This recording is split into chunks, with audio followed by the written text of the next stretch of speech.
Hello, welcome to my channel. My name is Crystal E, and thank you for watching first and foremost.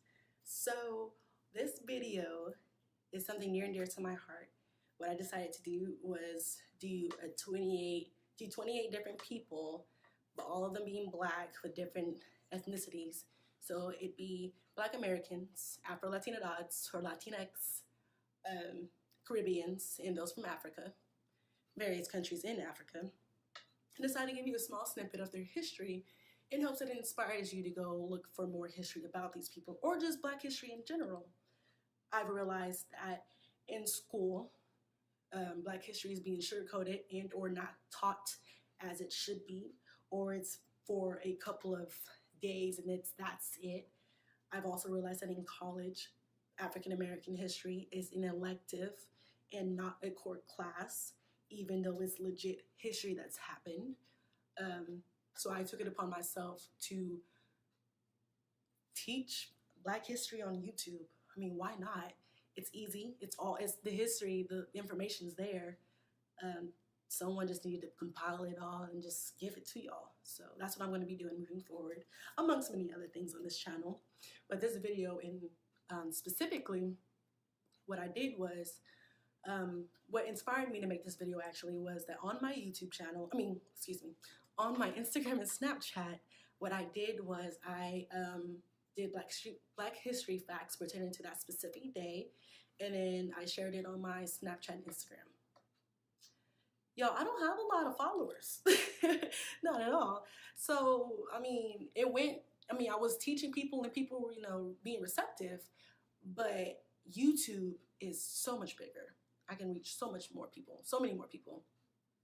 So again, like I said, I took it upon myself to find out Black history facts, find out Black history things, and teach or tell you all about it. So what I did in this video, I didn't split it down the middle, but there are 28 different people from various places in the United States, in the Caribbean islands, from Africa, from Latin countries. And I gave you a small snippet of their history in hopes that you will go and do more research about these people. I learned a lot. I hope you learned some too. And moving forward, I hope you stay around to learn more history. As you can tell, I love history. So without further ado, Black History Facts with Crystal. We'll start. So hope you have a great day and enjoy yourselves. Don't forget to like, comment, share, and subscribe. That means subscribe. Freddie Adu, born on June 2nd, 1989, in Ghana. Freddie Adu became a super soccer prodigy in the early 2000s. He played his first international matches with the U.S. Under-17 national team in March of 2003 when he was only 13 years old, making him the youngest national team player ever.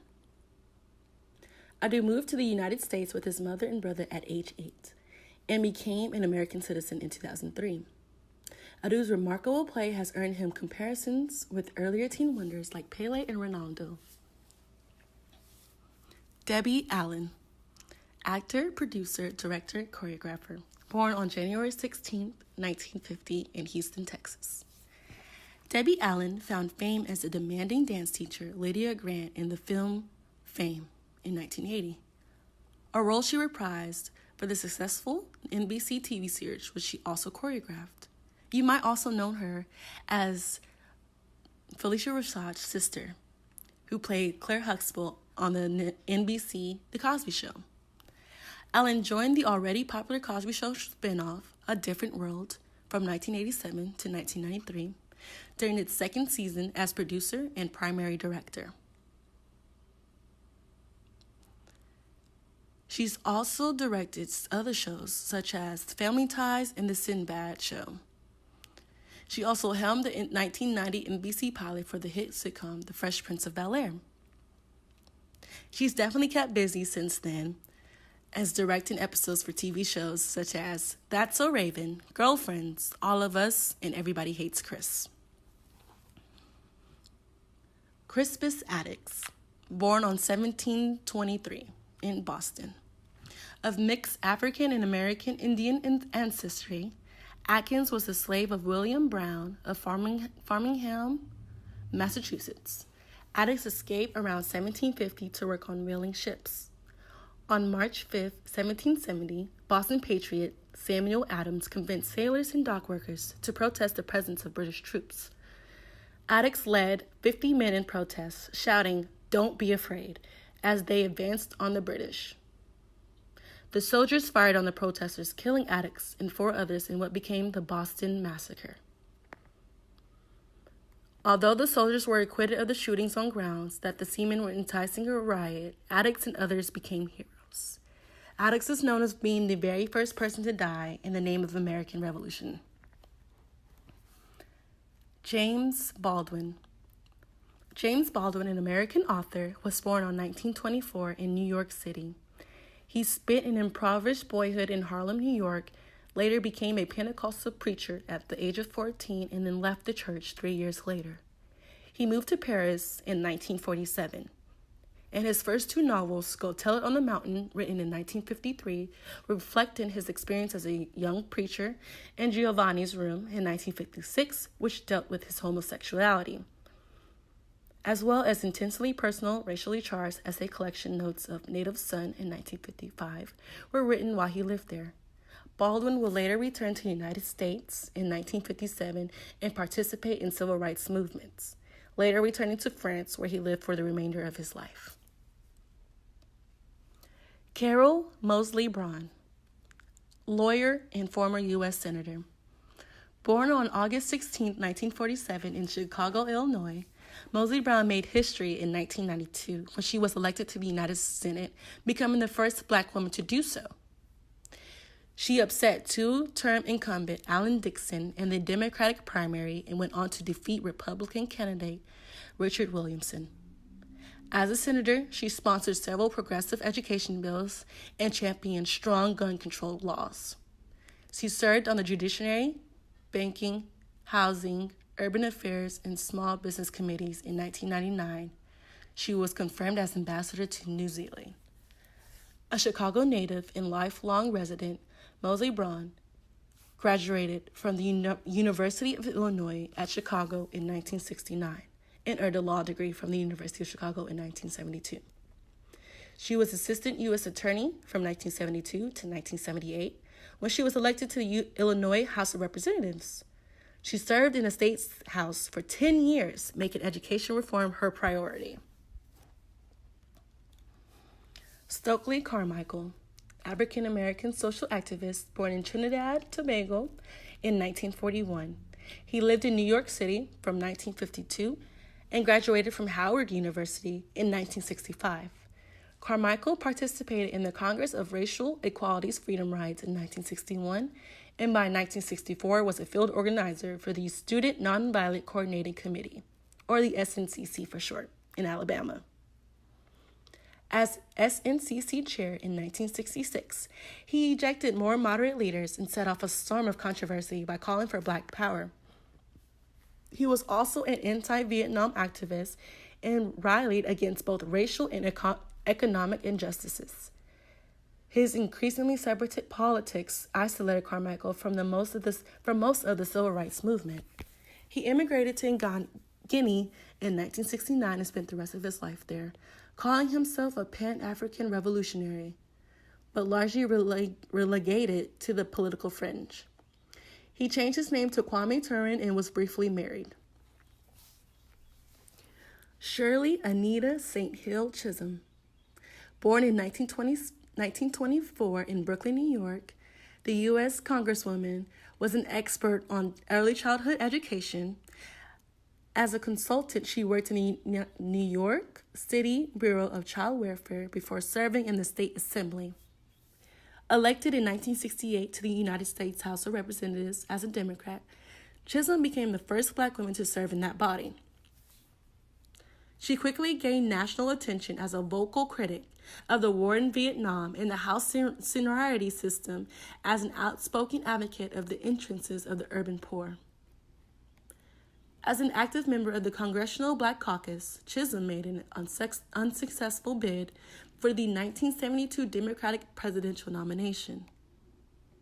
In 1993, she was nominated to be U.S. Ambassador to Jamaica, but withdrew because of ill health. Scatman Crothers, known as Benjamin Sherman Crothers, actor, born on May 23, 1910 in Indiana.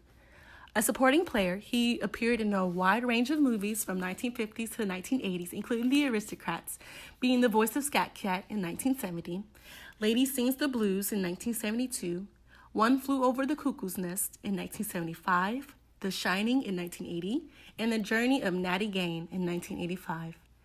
He also made numerous television guest appearances. Dorothy Dandridge, singer, actor, born on November 9th, 1922, in Cleveland, Ohio. Dorothy Dandridge is the Oscar-nominated actress whose career as a leading lady was curtailed by racism and personal problems in the 50s.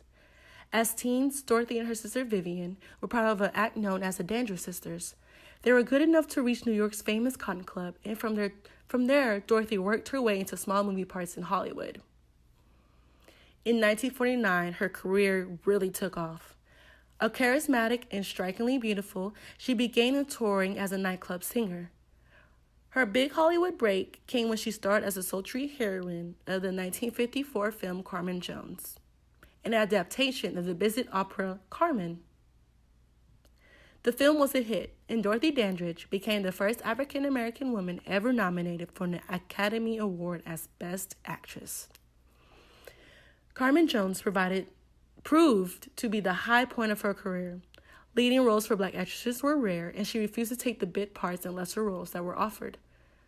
Her film career spluttered, though she did star in Daring Island in the Sun in 1957, with Dandridge sharing an interracial romance with John Justin, and Porgy and Bess in 1959, with Dandridge and Sidney Poitier, another black actor, in the title roles.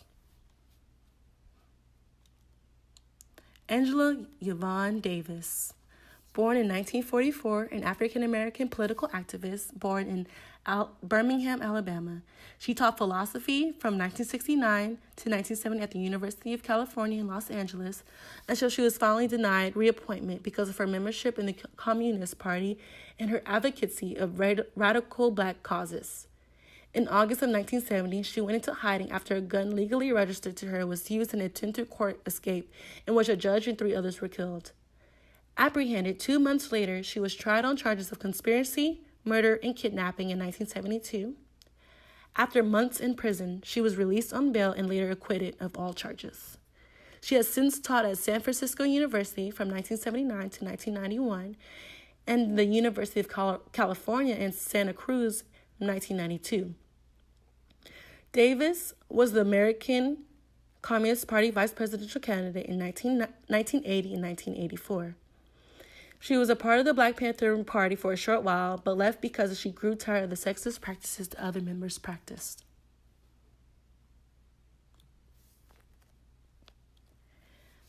Fannie Lou Townsend Hamer, civil rights activist. Born on October 6, 1917, in Ruleville, Mississippi, Hamer was the youngest of 20 children and began working with her sharecroppers' parents at the age of 6. She left school after 6th grade to work full-time in the cotton fields. She married Perry Hamer in 1942, and the couple worked together on a Mississippi plantation. Her career as a civil rights activist started in 1962 when she helped Southern Christian Leadership Conference and Student Nonviolent Coordinating Committee to organize a voter registration drive in Ruleville, Mississippi, which she challenged the state laws that were designed to deny blacks the rights to vote. She lost her job on the plantation as a result of her efforts and assumed the position as a field secretary for the SNCC. Hamer and other activists were arrested in June 1963 and severely beaten at a Montgomery County, Mississippi jail by 2 black inmates on orders from white police officers. Hamer suffered permanent injuries due to this. The police officers were later found not guilty in federal district court in Jackson, Mississippi. In 1964, Hamer and other SNCC members established the Mississippi Freedom Democratic Party, the MFDP, after failed attempts to coordinate with the Mississippi Democratic Party. The group sent delegates to the Democratic National Convention in Atlantic City, where they argued the state's all-white delegation did not truly represent Mississippi. Hamer delivered a nationally televised speech to the convention's Credential Committee, outlining the violence and discrimination against herself and other activists. Her speech was effective. The party offered voting rights to 2 MFDP delegates. Hamer refused them, however, calling the gesture insufficient. Hamer published her autobiography, To Praise Our Bridges, in 1967. She was one of the founders of the National Women's Political Caucus and organized on the local level for low-income housing and school desegregation and daycare.